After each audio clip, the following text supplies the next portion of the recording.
Corporation के माध्यम से बड़े बड़े काम जो अब तक नहीं हो रहे थे, अब पनवेल कॉर्पोरेशन के एरिया में वहाँ पे 27 गांव आ चुके हैं। वहाँ पर अभी पानी की फैसिलिटी के काम शुरू हो चुके हैं, अंडरग्राउंड ड्रेनेज के काम शुरू हो चुके हैं। तो वहाँ के लोगों के चेहरे पे जो भाव है कि ये इंफ्रास्ट्रक्चर इतना यहाँ पर एक्सपेंडिचर उनके इंफ्रास्ट्रक्चर के काम के लिए हो रहा है।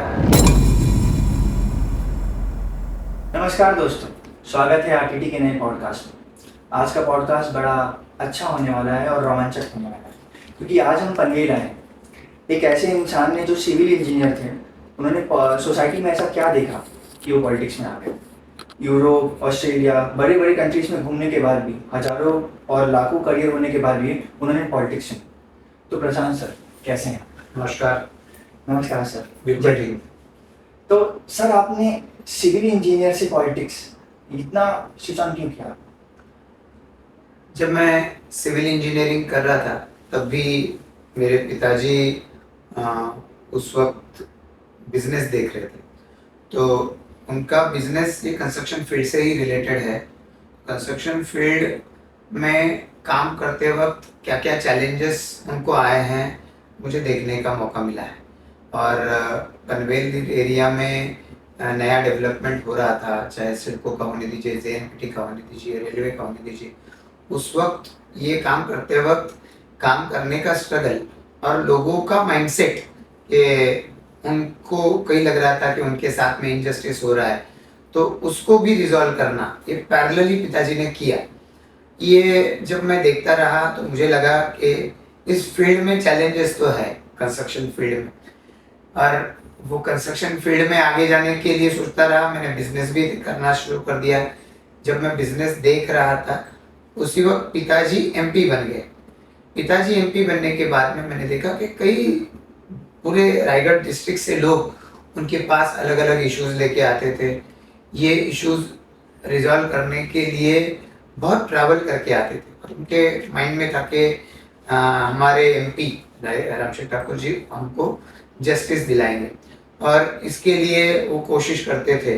तो इसमें मैंने देखा कि एक बहुत बड़ी ताकत है।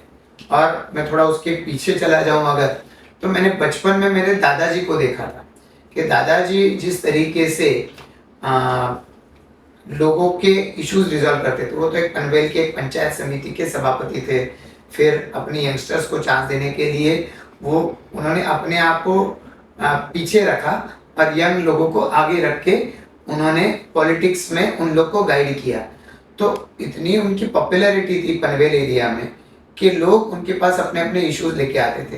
पर अक्सर उनको ब्रोंकाइटिस रिलेटेड डिजीज था, दमा, तो उसकी वजह से उनको बहुत तकलीफ हुआ करती थी। उस ज़माने में 80s में उसकी दवाइयाँ बहुत ज़्यादा नहीं थी, उसके ऊपर ट्रीटमेंट बहुत ज़्यादा इफ़ेक्टिव नहीं हो रहा था। तो उसकी वजह से बहुत बार वो बीमार पड़ते तो लोग उनको मिलने को आते। मिलने के लिए आने वाले लोग उनका हाल तो पूछते पर फिर उनको कोई प्रॉब्लम बता देते और वो भूल जाते कि वो मैं बीमार हूँ और कपड़े पहनकर उसके पीछे उसका काम करने के लिए लग जाते। तो बहुत बार घर वालों की हाल ये होता था, घर वालों का, कि उनको छुपाना पड़ता था कि वो मिले ही नहीं मिलेंगे तो अपना ट्रीटमेंट ठीक से ढंग से करेंगे तो जल्दी रिकवर हो जाएंगे। फिर भी लोग उनको ढूंढते बहुत यहाँ पर जिद्दोजहद करते थे। तो ये देखने के बाद मेरे मन में एक बात तो सही थी कि सोशल फील्ड हो, पॉलिटिकल फील्ड हो, इस फील्ड में लोग अपना काम करने वालों की बहुत इज्जत करते हैं। अपने लिए जो काम करता है उसको लाइफ टाइम याद रखते हैं। ये मेरे लिए एक बहुत बड़ा सबक बना रहा बचपन में भी, पिताजी के वक्त में भी। तो पॉलिटिकल काम में करता रहा पर खुद डायरेक्टली पॉलिटिक्स में कभी चुनाव लड़ूंगा ये नहीं सोचा था। ओके सर, एक मिनट जी। सर, आपको डिस्टर्ब किया। जब आपने ये सब देखा जी, तो आपको फील क्या हुआ कि आपके तो दादाजी ये सब करते हैं, तो उस समय आपको फील कैसे हुआ? नहीं, दादाजी जिस तरीके से पॉपुलर थे लोगों में, क्योंकि उनके शब्द को एक जबान माना जाता था और लोग उन्होंने जो डिसीजन लिया किसी के भी इशू में उसको रिस्पेक्ट करते थे।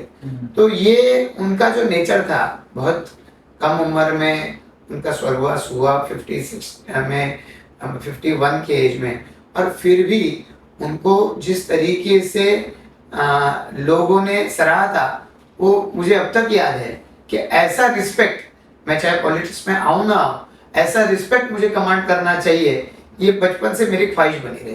के साथ में या हमारे परिवार के साथ में अलग अलग देशों में जा चुका हूँ, जैसा कि आपने बताया, आपने जानकारी ली होगी। तो ये कंट्रीज में जब ट्रैवल कर रहा था तो उस वक्त मैं देख रहा था कि वहाँ के सोसाइटी में एक अप्रोच बना हुआ है, एक प्राउड फीलिंग है अपने देश के बारे में। अपना देश आगे बढ़े, अपने देश में क्लीनलीनेस हो, अपना देश के बारे में कोई बुरा ना कहे, ये फीलिंग सबके मन में देख रहा था। मैं इंफ्रास्ट्रक्चर तो देख ही रहा था, बड़ा बड़ा इंफ्रास्ट्रक्चर, बड़े रोड्स है, बड़ी बिल्डिंग्स है, खूबसूरत बिल्डिंग्स है, मार्केट्स अच्छे हैं, ये सारे तो मैं देख रहा था। पर उसी वक्त मन में ये रजिस्टर हो रहा था कि वहाँ का हर बंदा अपने देश के बारे में पॉजिटिव बात करता है। और जबकि मैं समझता हूँ 2014 से पहले तक हमारे देश का ये यहाँ पर हाल हो गया था कि हमारे देश के बारे में सबसे बुरा हम ही लोग बोलते थे। टाइम पंक्चुअलिटी के बारे में, हमारे लोगों के बारे में कमेंट हम ही लोग करते थे। हम लोग एक्सक्यूजेस बहुत देते हैं पर काम नहीं करते। ये भावना मैं जब बाहर जाता था कंपेयर करता था कि बाहर देश में लोगों का एटीट्यूड, अप्रोच, और हमारे लोग जब बाहर जाते हैं तो वहाँ पे गंदगी नहीं करते, पर यहाँ पर आने के बाद में वो सारी चीजें भूल जाते हैं। मैं समझता हूँ कि 2014 के बाद में जो मोदी जी के बारे में मैंने देखा है, और मुझे सबसे ज्यादा अगर कुछ भाया है कि हम बाहर के देशों को अप्रिशिएट जिन चीजों के लिए करते हैं, वो अप्रोच या एटीट्यूड हम अपने आप में नहीं लाते। मोदी जी ने 2 अक्टूबर 2014 को सबसे पहले हमको शपथ लेने को लगाई कि स्वच्छता हम करेंगे, दूसरे को करने के लिए बातें करेंगे। ये अप्रोच हमारे यहाँ पे आने की जरूरत है। ऐसा बार बार लगता रहा, वो दुर्भाग्यवश 2014 तक नहीं हुआ, पर 2014 के बाद में क्लीनलीनेस अप्रोच, हमारे देश के बारे में प्राउड फील करना, हमारी देश की जो विरासत है, ये विरासत हम इसके बारे में कहीं तो ओछापन महसूस करते थे और तभी हम लोग बाहर के देशों में ज्यादा घूमते थे। अब 2014 के बाद में मोदी जी ने जैसा कि अपील किया, हमारे देश में घूमना चाहिए, हमारे देश को जानना चाहिए। ये जब मैंने शुरू किया तो मैं आज आपको बता सकता हूँ, मैं बाहर के देशों में भी घूम चुका हूँ, अपने देश में घूम रहा हूँ, तो हमारा देश कहीं भी इन सारे लोगों से पीछे नहीं है। आज हमारे महानगर उनसे इंफ्रास्ट्रक्चर के मामले में कॉम्पीट कर रहे हैं, और हमारे देश के हेरिटेज साइट्स हैं, हमारे देश का एनवायरनमेंट है, ये कहीं भी बाकी देशों से कम नहीं बल्कि उनसे कई गुना ज्यादा बढ़िया है। ये अभी मैं जान चुका हूँ, कॉन्फिडेंस के साथ मैं आपको बता सकता हूँ। पनवेल के लिए आपने आज तक क्या किया? अच्छी साहब, पनवेल एक म्यूनिसिपल काउंसिल था। मैं म्यूनिसिपल काउंसिल का चेयरमैन 2006 से 9 के बीच में रह चुका हूँ। जब मैं काम करने का मौका मिला तो उस वक्त के सीएम के माध्यम से पनवेल शहर में से जाने वाले हाईवे के ऊपर ब्रिज बनाने के लिए वहाँ पर कोशिश की। सौभाग्यशाली रहा कि सीएम जी ने उसकी बात के बारे में सुना। फिर पनवेल के डेवलपमेंट के बारे में उस वक्त मैं दिन रात काम करता रहा एज अ काउंसिलर। 2.5 साल बाद मैं एमएलए बन गया इस शहर का, और तब से लेकर पनवेल के सराउंडिंग वाला जो सड़कों का एरिया है, इस सड़कों के एरिया में जो डेवलपमेंट रिलेटेड हर्डल्स थे, ये दूर करने के लिए मैं फॉलोअप करता रहा। रिजर्वेशन जो ऑन पेपर थे उनको कागज पे लाने के लिए प्रयास किए। पनवेल में कोर्ट की नई बिल्डिंग बने, मैंने फॉलोअप किया। पनवेल में सोशल जस्टिस भवन बने डॉक्टर बाबा साहब अम्बेडकर के नाम से, मैंने फॉलोअप किया। पनवेल में ऑडिटोरियम बने, मैंने फॉलोअप किया। पनवेल में अलग अलग जगह पे ब्यूटिफिकेशन के वर्क्स हो, कंक्रीट रोड्स हो, मैंने फॉलोअप किया। और मैं आपको बता सकता हूँ ये सारे काम पूरे हो गए। फिर आगे मैं चुनाव जब लड़ता गया, नए नए टारगेट आगे मैं सेट करता गया। पनवेल के हाईवे के ऊपर टोल लग रहा था बॉस, पनवेल से मुंबई जाने के लिए जो रोड था उसके ऊपर टोल लग रहा था। हमने एजिटेशन किया कि हमको ये टोल हाईवे पे अगर लग रहा है तो उसमें लोकल लोगों को उसमें वहां पर एग्जेम्पशन चाहिए, लेकिन वो एग्जेम्पशन देने के लिए गवर्नमेंट तैयार नहीं थी। हमने एजिटेशंस किए, बारिश में रास्तों पर सोए, रास्ता रोको किया 6-6 घंटों तक। फिर Devendra Fadnavis ji, who was then president of BJP Maharashtra, he assured us कि आपको हम एश्योरेंस देते हैं, हम टोल हटाकर सर ये रहेंगे। कहीं पे आपके बारे में लिखा नहीं था कि आपने प्रोटेस्ट किया है। बिल्कुल। पनवेल सायन पनवेल रोड के ऊपर जो हाईवे बना हुआ है, इसके ऊपर 2014 में टोल लगने वाला था, लेकिन हमने उस वक्त एजिटेशन किया। I was then in Congress party, पर कांग्रेस पार्टी ने 2 महीने तक हमको यहाँ पर एश्योरेंस दिए, उसको पूरा नहीं किया। जी। जब हम लोग उसमें से बहुत मायूस हो गए और हमने सोचा कि इसमें से कुछ नहीं हो सकता, हमने एजिटेशन किया, फिर सीएम ने एश्योरेंस दिया कि हम लोग करेंगे, उसको पूरा नहीं किया। नाराज होकर मैंने एमएलए के पोस्ट का रेजिग्नेशन दे दिया। फिर देवेंद्र फडणवीस जी ने हमको बुलाया और उन्होंने कहा कि ये हम गारंटी देते हैं, ये टोल जो है लोकल लोगों को आपको नहीं लगेगा, ये टोल हम हटा के रहेंगे। और आज हमारे लिए सौभाग्यशाली बात है कि हमने लोकल एरिया खारघर, कलंगोली, कामोठा, पनवेल के लोगों के लिए हमने ये एजुटेशन किया था कि उनको टोल नहीं लगना चाहिए। आज पूरे देश के व्हीकल्स वहां से ट्रैवल करके जाते हैं, बैंगलोर से लेकर सदर्न इंडिया के व्हीकल्स मुंबई आते हैं, किसी भी लाइट व्हीकल, मोटर व्हीकल को उसके ऊपर टैक्स नहीं लगता है। Thanks to Devendra Fadnavis ji, government आ गई, उनको काफी सारे सेक्रेटरीज, मिनिस्टर्स ने बताया कि सर हमारा बहुत लॉस होगा। देवेंद्र जी ने कहा कि लोकल गाड़ी को टैक्स लगाना ये ठीक नहीं, हमने एश्योरेंस दिया है and we have to honour that commitment. और वो कमिटमेंट उन्होंने ऑनर किया। हमें गर्व है कि ऐसा नेता हमको मिला। हमने फिर पनवेल कॉरपोरेशन बनने के लिए हमने उस वक्त 2015 में कोशिशें चालू की और 2016 में पनवेल कॉरपोरेशन बनी। सिडको इस एरिया में पनवेल शहर के बाहर काम कर रही थी, पर मैंने बताया आपको कि ऑन पेपर प्लानिंग थे, उसका एग्जीक्यूशन नहीं हो रहा था। अब कॉरपोरेशन बनने के बाद में एक एक सर्विसेज, फैसिलिटीज कॉरपोरेशन को हैंडओवर हो रही है और उनको बनाने के लिए पनवेल कॉरपोरेशन ने काम करना शुरू कर दिया। ओके सर, एक क्वेश्चन ना मुझे पर्सनली आपसे पूछना है। जी। जब से आप एमएलए बने, कोई एक ऐसा टाइम आया जब आपको प्राउड हुआ कि मैं एमएलए हूँ पनवेल का? कोई ऐसा आपने सॉल्व किया हो, कोई ऐसा केस या फिर किसी की ऐसी मदद की हो जिन्होंने आपको दिल से दुआ दी? ऐसे तो आमतौर पर रोज के जीवन में कई सारे एग्जाम्पल्स ऐसे आते रहते हैं कि इनके माध्यम से लोगों के जीवन में बदलाव आ जाता है। कोई ऐसी पनवेल की कॉरपोरेशन बनी। ये कॉरपोरेशन बनने के बाद में यहाँ पर नितिन गडकरी जी जो वहाँ पर मिनिस्टर थे, जो कॉरपोरेशन के चुनाव हुए तो उस वक्त उन्होंने मुझे बताया था कि प्रशांत, ये कॉरपोरेशन नया नया बना है, Panvel corporation is one of the youngest corporation in Maharashtra. उन्होंने कहा था कि मैंने बहुत सारे कॉरपोरेशन देखे हैं, वहाँ की जो इंफ्रास्ट्रक्चर डेवलपमेंट करने के लिए सैंक्शन करने वाली, फंड सैंक्शन करने वाली कमेटी होती है, उसको कहते हैं स्टैंडिंग कमेटी। नितिन जी ने कहा था कि ये स्टैंडिंग कमेटी बहुत बार अंडरस्टैंडिंग कमेटी बन जाती है। रूलिंग पार्टी और अपोजिशन पार्टी एक साथ आते हैं और पैसा मिल बांट के खाते हैं, पर डेवलपमेंट आगे नहीं बढ़ता। उन्होंने कहा था इतना करो कि तुम्हारी स्टैंडिंग कमेटी की अंडरस्टैंडिंग कमेटी ना होने देना। मैंने एश्योरेंस दिया सर को कि सर मैं ये स्टैंडिंग की अंडरस्टैंडिंग कमेटी नहीं होने दूंगा। 5 साल हमारी बॉडी ने काम किया और अलग अलग प्रोजेक्ट्स पनवेल शहर में शुरुआत हुई, लेकिन 5 सालों में उस स्टैंडिंग कमेटी की अंडरस्टैंडिंग कमेटी हमने बनने नहीं दी।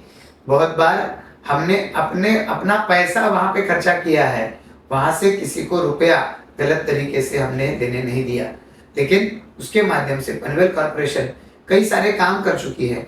यहाँ के लोगों को पनवेल कॉरपोरेशन में जॉब्स मिले हैं।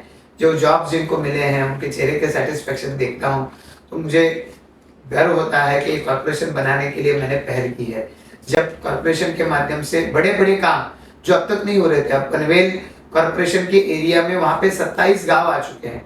वहाँ पर अभी पानी की फैसिलिटी के काम शुरू हो चुके हैं, अंडरग्राउंड ड्रेनेज के काम शुरू हो चुके हैं। तो वहाँ के लोगों के चेहरे पे जो भाव है कि ये इंफ्रास्ट्रक्चर इतना यहाँ पर एक्सपेंडिचर उनके इंफ्रास्ट्रक्चर के काम के लिए हो रहा है, ये ग्राम पंचायत होने के समय पर मुनासिब नहीं था।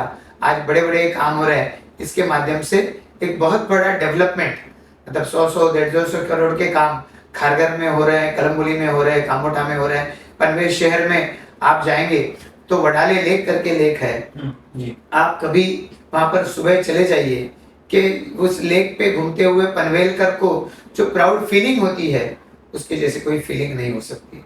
उन लोगों के चेहरे पे भाव है, वो I can feel that thing कि इसके जैसा सुकून मुझे कोई नहीं मिल सकता है। और ऐसा ही डेवलपमेंट खारगर, कलमबुली, कामोठा सब क्षेत्र में, सारे रूरल एरियाज में सब जगह पे शुरू हो चुका है। सर आपको अवार्ड मिले, बेस्ट यूथ अवार्ड और गौ पुरस्कार अवार्ड, तो इसके बारे में कुछ कहना चाहेंगे कि किनको दिया जाता है?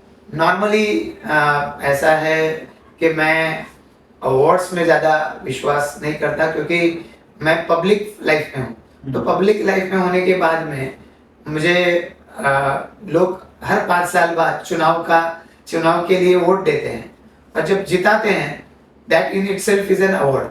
ये युवा अवार्ड की बात की, वो अवार्ड मैंने यंग स्टेज में जब मेरे एनजीओ का काम चल रहा था उस एनजीओ के काम के लिए दिया था जी। लेकिन अभी मुझे लोकमत लोकनेता अवार्ड मिला है जो आप बात कर रहे हैं।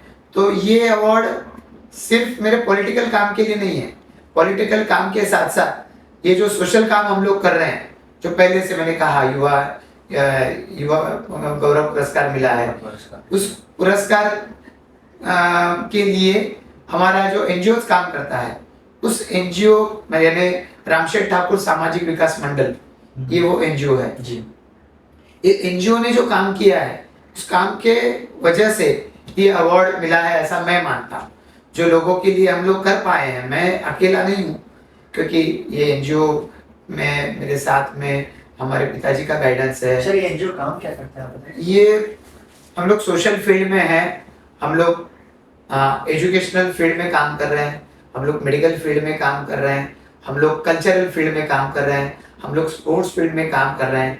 12 महीने में कोई एक महीना ऐसा नहीं है जिस महीने में हमारे एनजीओ रामशेठ ठाकुर सामाजिक विकास मंडल के माध्यम से काम नहीं किया। कुछ अचीवमेंट है सर इनकी? हर जनवरी महीने में हम लोग खारगर में खारगर मैराथन का आयोजित करते हैं, जिसमें लगभग 20,000 के आसपास लोग पार्टिसिपेट करते हैं। और Kharghar marathon is quite popular now in our Navi Mumbai area, Panvel area. फिर हम लोग उसी के साथ साथ हम लोग स्टूडेंट्स के लिए काम करते हैं। स्टूडेंट्स को नोटबुक्स बांटना, उनको बुक्स बांटना, यूनिफॉर्म बांटना, उनको जिन लोग बच्चों की कैपेसिटी नहीं है हायर एजुकेशन की, उनको मदद करना, ये काम पिछले 25 सालों से हमारा ऑर्गेनाइजेशन कंटिन्यूअसली कर रहा है। हर साल कम से कम 8 से 10 बच्चों को हमारे एनजीओ रामशेठ ठाकुर सामाजिक विकास मंडल के माध्यम से, किसी को 20,000, 50,000, लाख, 2 लाख, इस तरीके से उसकी फाइनेंशियल कंडीशन पे डिपेंडेंट है कि उसको कितने मदद की जरूरत है। हम लोग उसका एजुकेशन पूरा होने तक हर साल 8 से 10 बच्चों को हम लोग यहाँ पर पिछले 20-25 सालों में हम लोग मदद करते आए हैं। हम लोग मेडिकल फील्ड में हर साल अगस्त महीने में मेरा जन्मदिन होता है, पर जन्मदिन हम लोग केक काट के नहीं मनाते हैं। हम लोग जन्मदिन के नजदीक में आने वाले किसी रविवार के दिन हम लोग मेडिकल कैंप ऑर्गेनाइज करते हैं। इसमें भी लगभग 15 से 20,000 लोग हिस्सा ले रहे हैं। हमने 2006 साल से शुरू किया, कोविड के 2 साल छोड़ दीजिए, 20-21, हर साल 15 से 20,000 लोगों का मेडिकल कैंप हम लोग लेते आए हैं। लाखों रुपए खर्चा होते हैं, पर ये सारा पैसा हम लोग हमारे कंस्ट्रक्शन बिजनेस से यहाँ पर खर्चा करते हैं, मांगने के लिए किसी के पास नहीं जाते हैं। हम लोग सोशल फील्ड में तो है ही, अलग अलग प्रोग्राम करते हैं। हम लोग कल्चरल फील्ड में, महाराष्ट्र में एक परंपरा है, दिवाली के वक्त यहाँ पर दिवाली रिलेटेड पब्लिकेशन आते हैं, मराठी में कहते हैं दिवाली अंक।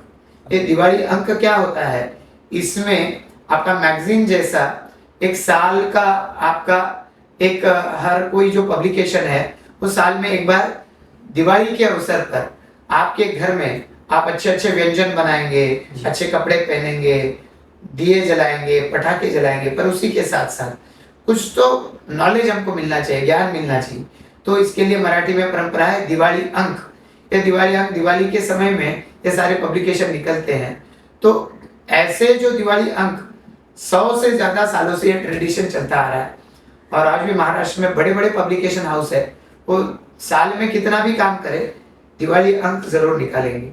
इनका एक कंपटीशन हम लोग लेते हैं और उसका महाराष्ट्र में सबसे बड़ा प्राइज 1 लाख रुपए का हम लोग लेते हैं।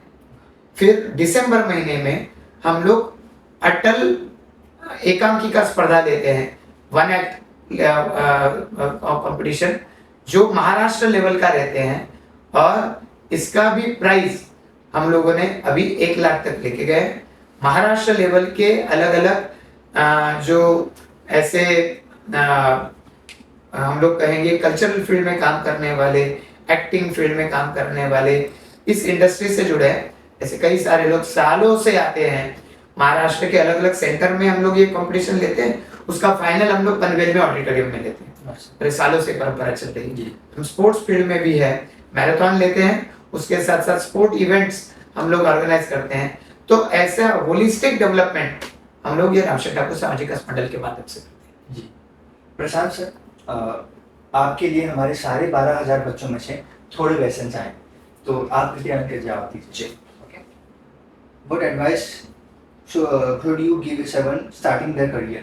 ये MMT कॉलेज से सिद्धि ने पूछा है। माने कि आप अगर कोई बच्चा अपना करियर स्टार्ट कर रहा है तो आप उसे क्या एडवाइस देना चाहिए, उसे क्या करना चाहिए? मैं ऐसे हमारे दोस्त को शुभकामनाएं दूंगा कि आप अपने जीवन की एक नई शुरुआत कर रहे हैं और हम सभी भाग्यशाली हैं 2014 साल से कि देश का नेतृत्व देश के प्रधानमंत्री नरेंद्र मोदी जी कर रहे हैं।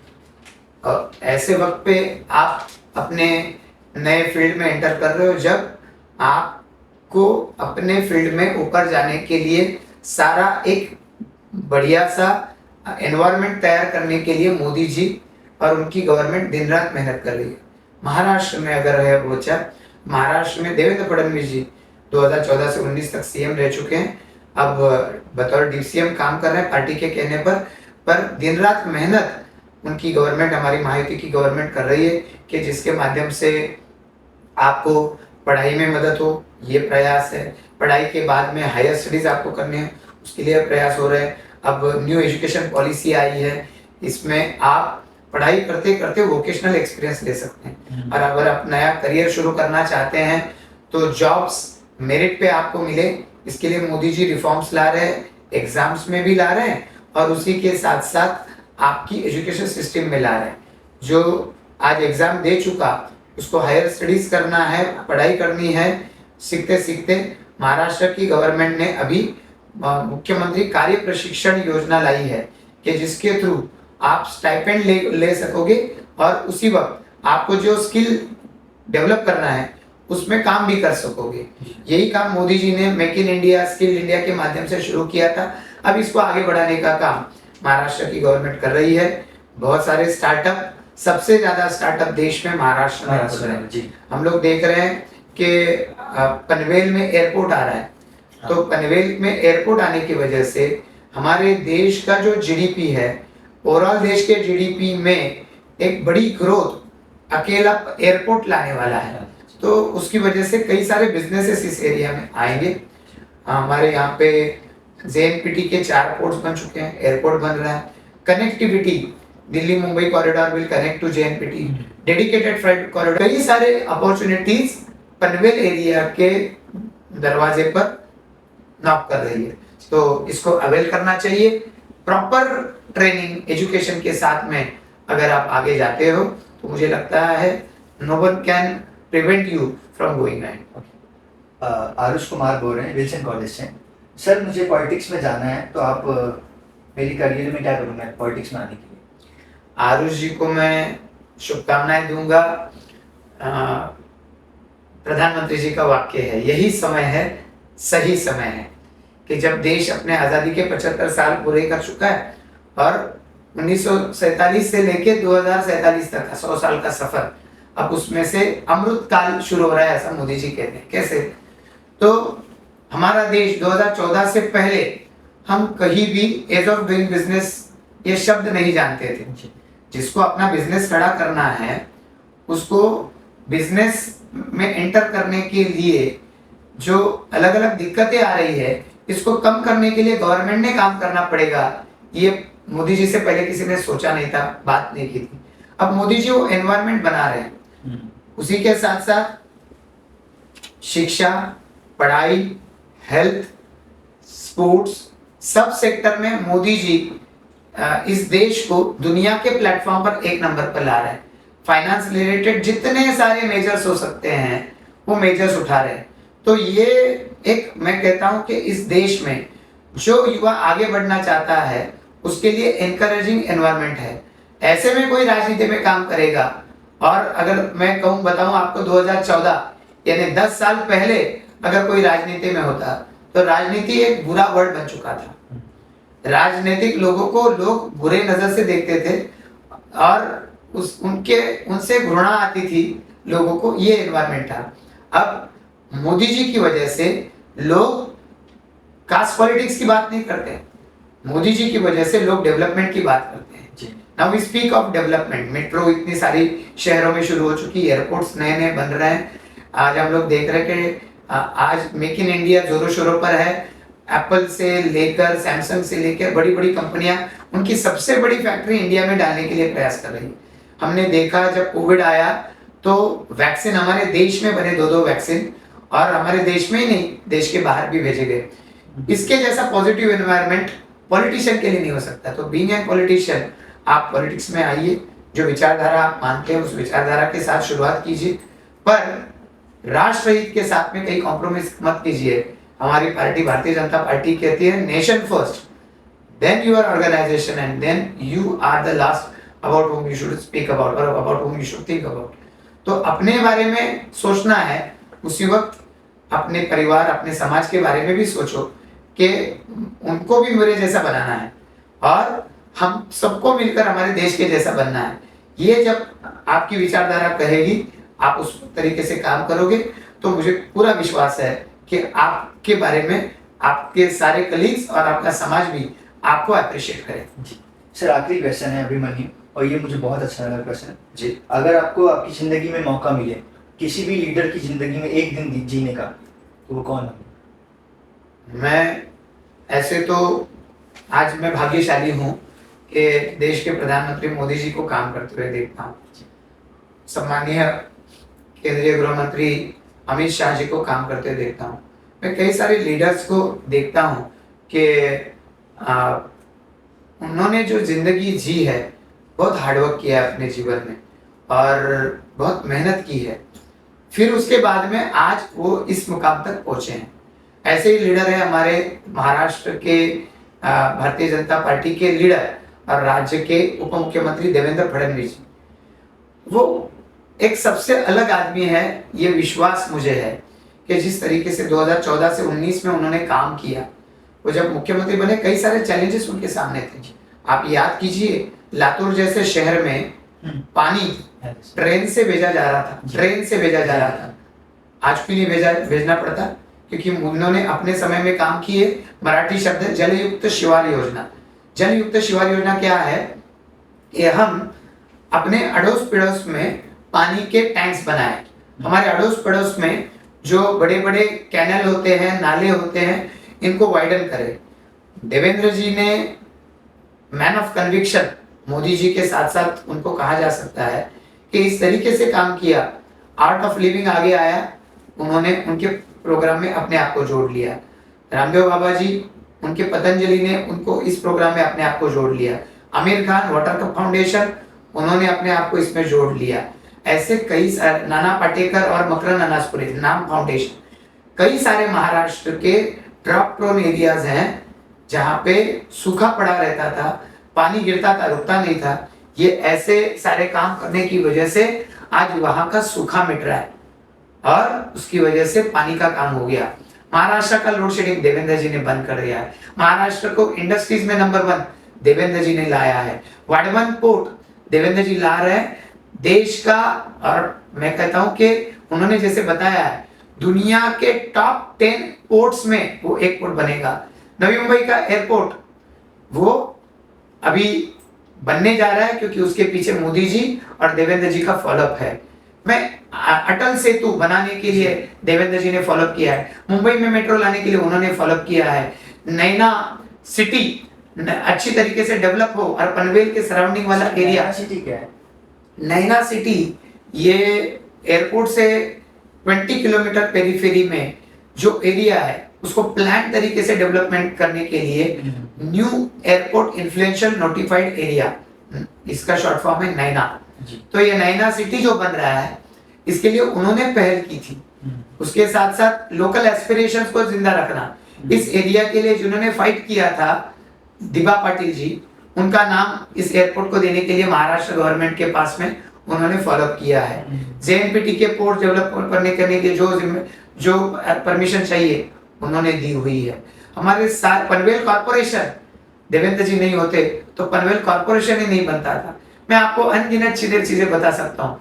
और इतनी सारी मेहनत करने के बाद हमारे जैसे कार्यकर्ता जब उनके पास जाते हैं, पेशेंस से सुनते हैं, इमीडिएट काम का सॉल्यूशन निकालने के लिए काम करते हैं। So the hard work he has done. ये इतना हार्ड वर्क करने वाला नेता आज भी ग्राउंड टू अर्थ है। तो आपने मुझे पूछा कि shoes you should want to step in for one day, तो इसके जैसा आइडियल नेता महाराष्ट्र में कोई और नहीं हो सकता। ये तो भाग्यशाली रहूंगा अगर उनके जैसे काम का कुछ अंश भी मैं कर पाऊं, पर अपने लिए पनवेल एरिया के लिए मेरा प्रयास रहेगा कि मोदी जी जैसा काम करते हैं देवेंद्र जी, नरेंद्र जी जैसा काम करते हैं, देवेंद्र जी जैसा काम करते हैं, ऐसा काम पनवेल एरिया में कर पाऊं। ये सारे नेता जो मैं जिनके नाम लेता हूं ये हमको ताकत देते हैं, पूरी ताकत के साथ हमारे पीछे खड़े रहते हैं और इशू रिजॉल्व होने तक हमको सपोर्ट भी करते हैं। आपकी बातों से समझ में आ रहा है आप कितने इंस्पायर हुए लीडर्स से। Thank you. तो आखिरी के 3 क्वेश्चन है सर जी, मुझे आपसे पूछना है। पहला ये वर्ड है global outcome. Global outcome actually ऐसा है कि हम सभी आज देश को दुनिया के हर प्लेटफॉर्म पर बड़ा होता देख रहे हैं और देश कभी आगे जाएगा जब हमारा स्टेट आगे जाएगा, हमारा सराउंडिंग एरिया आगे जाएगा। अगर हम देखें तो अभी आने वाले पीरियड में पनवेल एरिया का सिग्निफिकेंस बहुत बढ़ चुका है क्योंकि अटल सेतु से Mumbai Raigarh district directly connect हो गया। फास्ट कनेक्टिविटी है, with in half an hour from south Mumbai और सेंट्रल मुंबई हम लोग कनेक्ट हो गए। तो मुंबई का infrastructure is helping us due to Atal Setu. आज जेएनपीटी के 4 पोर्ट है, जेएनपीटी का एसईजेड आ रहा है, लॉजिस्टिक रिलेटेड सारा बिजनेस हमारे एरिया में आ चुका है। अब एयरपोर्ट के आने की वजह से सारा डेवलपमेंट इंडस्ट्रीज इस एरिया में आएगी, रेलवे का कनेक्टिविटी हमारा बढ़ चुका है, मेट्रो शुरू हो चुका है। इस सारे की वजह से पनवेल आज कॉर्पोरेशन बन चुका है, पनवेल का डेवलपमेंट प्लानिंग शुरू हो चुका है। सो आने वाले 5 से 10 सालों में Panvel will be on map of global map, Panvel be on global map और पनवेल के कई सारे प्रोजेक्ट्स हमको ग्लोबली यहाँ पर लीड करते हुए दिखाई पड़ेंगे। यहाँ पर कुछ एसीजेड जेएनपीटी का बन रहा है, कुछ इंडस्ट्रीज यहाँ पर रिलायंस ला रहा है, खारघर में BKC2 सिडको बना रहा है, ऐसे आइकॉनिक प्रोजेक्ट यहाँ पर आ रहे हैं। तो इसकी वजह से पनवेल ग्लोबल मैप पर आने वाले समय में अपनी छाप छोड़ने वाला। जी। दूसरा शब्द है इंडियन कल्चर। इंडियन कल्चर के बारे में मैं आपको बता चुका कि मैं विदेश से देख चुका हूँ, मैं देश देख रहा हूँ और जिस तरीके से टूरिज्म को मोदी जी ने प्रमोट किया है, ये और कोई इसके पहले नहीं कर रहा था। मन की बात के माध्यम से मोदी जी हर महीने के आखिरी रविवार को 11 बजे बात करते हैं और मैं आपको बताऊं इंडियन कल्चर की बात करते हैं, कोई पॉलिटिक्स की बात नहीं करते। तो उनके माध्यम से ये हमें जो इंटरेस्ट जगता है इंडियन कल्चर के बारे में, हमारी एज ओल्ड ट्रेडिशंस के बारे में, मराठी भाषा हमारी है, मराठी भाषा में इतने सारे जो देश को और देश के बाहर जो हमारे लिटरेचर में लीड करते हैं उनको कॉम्पीट कर सकते हैं, ऐसे हमारे महाराष्ट्र में हो चुके हैं। विष्णु वामन शिरवाडकर करके है, उनको कुसुमाग्रज नाम से जानते हैं। उन्होंने मराठी के बारे में हमको इतनी सारी पोएम्स दी है आज मराठी भाषा को राजभाषा का दर्जा सेंट्रल गवर्नमेंट ने कल दे दिया है, परसों दे दिया है, सॉरी। तो ऐसे में कि मराठी राजभाषा लोगों तक पहुंचे। अभी हमारे महाराष्ट्र में कोकण का कोस्टल बेल्ट है, तो उरण से लेकर अलीबाग, मुरुड, श्रीवर्धन, कोकण का पूरा बेल्ट है सिंधुदुर्ग तक। आप अगर देखेंगे तो गोवा के कंपैरिजन में महाराष्ट्र का ये कोस्टल रीजन कहीं भी कम नहीं। इसके टूरिज्म अपॉर्चुनिटीज एक्सप्लोर की जा रही है। देवेंद्र जी ने बीच में जाहिर किया था शक्तिपीठ मार्ग, जिसके माध्यम से ये जो हमारे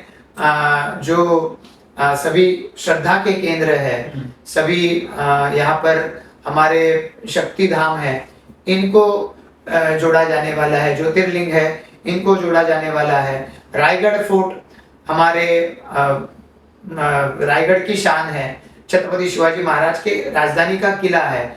इसके डेवलपमेंट के लिए तो देवेंद्र जी ने 650 करोड़ रुपए ऑफर की।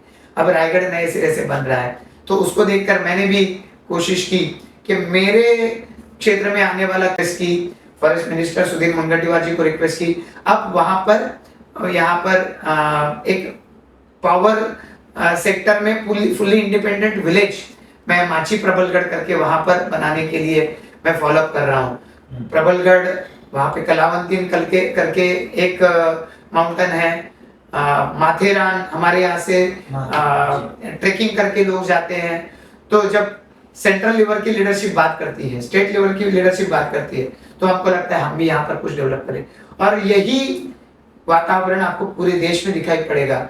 हर एरिया का लोकल रिप्रेजेंटेटिव आज अपने एरिया को डेवलप करने के लिए, ग्लोबल प्लेटफॉर्म पे लाने के लिए कोशिश कर रहा है। तो मैं समझता हूँ कि कल्चरल इंपॉर्टेंस हमारे एरिया का है, टूरिज्म रिलेटेड इंपॉर्टेंस है। ये सब पोटेंशियल को एक्सप्लोर करने के लिए ये मोदी जी काम कर रहे हैं, और उनको देख के सारे स्टेट की गवर्नमेंट्स आज काम करते हैं, उनको दिखाई। सर आखिरी शब्द है, डेस्टिनी। प्रशांत सर की डेस्टिनी क्या है? मैं नहीं जानता कि प्रशांत ठाकुर की डेस्टिनी क्या होनी चाहिए, पर जो प्रेम सम्मान मुझे मेरे क्षेत्र के लोगों से मिला है, मैं एमएलए 3 बार बना, नगर अध्यक्ष बना, उनके नज़र में मुझे अपेक्षाएं दिखती है। मुझे घर पे लोग मिलने आते हैं, मुझे ऑफिस में लोग मिलने आते हैं। अब ये अपेक्षाएं मैं अगर पूरी करनी है मुझे, तो वो मुझे ताकत मिलनी चाहिए। मुझे अपने आप को इससे ऊंची पोस्ट पे नहीं, मिनिस्टर नहीं होना है मुझे उससे ऊंची पोस्ट नहीं चाहिए, पर जो ताकत मुझे मिलेगी वो ताकत ये लोगों के इश्यूज रिजॉल्व करूं।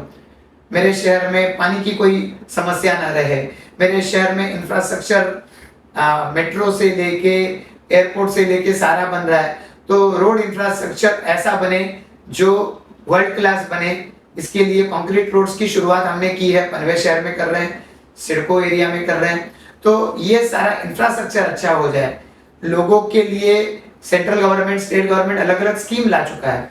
ये स्कीम से वो लोग ताकतवान हो गए, तो अच्छी पढ़ाई करें, अच्छी पढ़ाई करके इस फील्ड में इतना पोटेंशियल बना हुआ है, ये फील्ड को हमारे इस क्षेत्र के युवा पावर हाउस बनाए कि आने वाले समय में देश में आप कहीं भी जाओ तो लोग कहेंगे मुझे पनवेल एरिया में काम करना है। ऐसा इंफ्रास्ट्रक्चर, ऐसा माहौल यहाँ पर बने, ये मेरी ख्वाहिश है।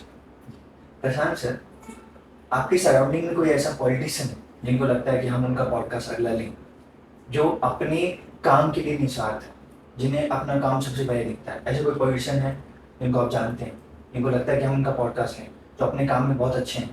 नहीं, पॉलिटिशियन मैं कहूँगा हमारे क्षेत्र में बहुत सारे हैं। पॉलिटिशियंस अपने तरीके से अपने अपने क्षेत्र को आगे लेके जाना चाहते हैं, आगे लेके जाते रहते हैं। हमारे क्षेत्र में गणेश नाइक साहब हैं, जिन्होंने नवी मुंबई को स्क्रैच से एक बड़े महानगर में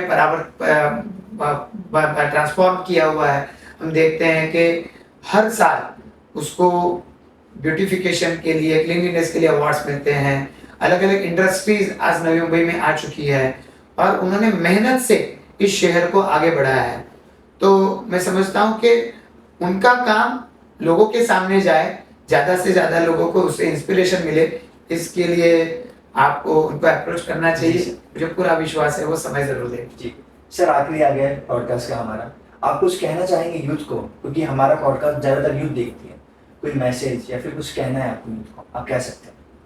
मैं सभी हमारे युवा साथियों को बहुत बहुत शुभकामनाएं देना चाहता हूँ कि जैसा मैं पहले बता चुका हूँ, आज का समय हमारे देश के युवाओं के लिए स्पेशली एक बहुत ही गर्व का समय है और बहुत सारी प्रधानमंत्री जी के शब्द में कहे तो अपरिमित संभावना का हमारा समय है कि जब हम एक क्षेत्र से बंधे नहीं रह सकते।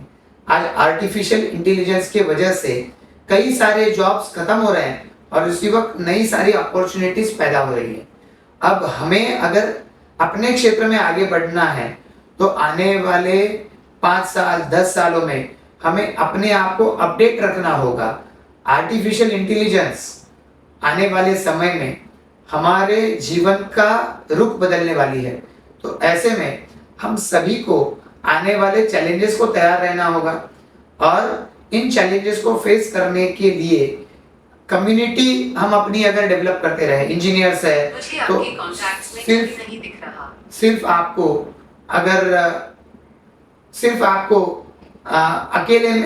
अकेले अगर आगे बढ़ना है तो अकेले आगे बढ़ते वक्त कई सारी परेशानियां आ सकती है, पर हम लोग एक दूसरे से इंटरेक्ट करें, अपने चैलेंजेस एक दूसरे के चैलेंजेस को समझें और उनको शेयर करके उनके ऊपर नए नए आप सॉल्यूशन ढूंढने का प्रयास करें। मुझे पूरा विश्वास है कि आज जिस तरीके से हम युवा मिलकर देश को आगे बढ़ाने का काम करते हैं, आज फिनटेक के मामले में हमारा देश पूरी दुनिया में 2 नंबर पे है।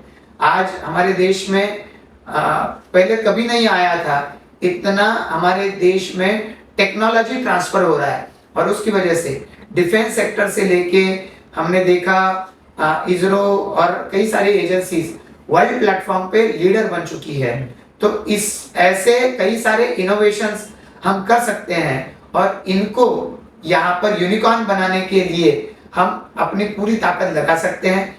मैं आपका साथी होने के बतौर इसमें आपकी मदद करने के लिए पूरी तरीके से तैयार हूँ। आइए इस देश को हम अपने आप को जब आगे बढ़ाएंगे तो जरूर देश को आगे बढ़ाएंगे। देश को आगे बढ़ाने के इस प्रयास में हम सब लोग देश के प्रधानमंत्री नरेंद्र मोदी जी के इस प्रयास में साथ में जुड़े। हम सब लोग मिलकर इस देश को एक महान देश बनाएं, एक बेहतर देश बनाएं। धन्यवाद। जय हिंद।